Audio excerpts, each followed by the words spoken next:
دیکھیں افطار کے حوالے سے جو ایک معروف اور مشہور دعا ہے، اللہم لک صمت و بک آمنت و علیک توکلت و علی رزقک افطرت، یہ والی جو دعا ہے یہ اس وقت پڑھی جاتی ہے جب آپ روزہ افطار کر لیں۔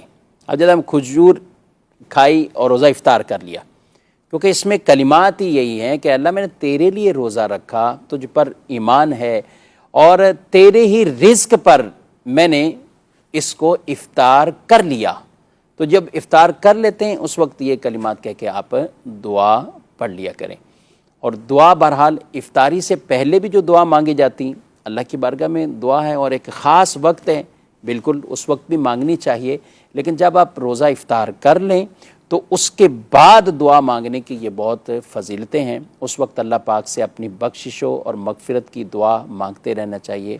دیگر اور بھی جو اپنی حاجات ہیں ان کے لیے دعا مانگیں، کیونکہ روزہ دار جب روزہ افطار کرتا ہے اللہ پاک اسے ایک یہ فرحت اور خوشی عطا فرماتا ہے، اور اس روزے دار کی دعائیں بھی رب کی بارگاہ میں قبول ہوتی ہیں۔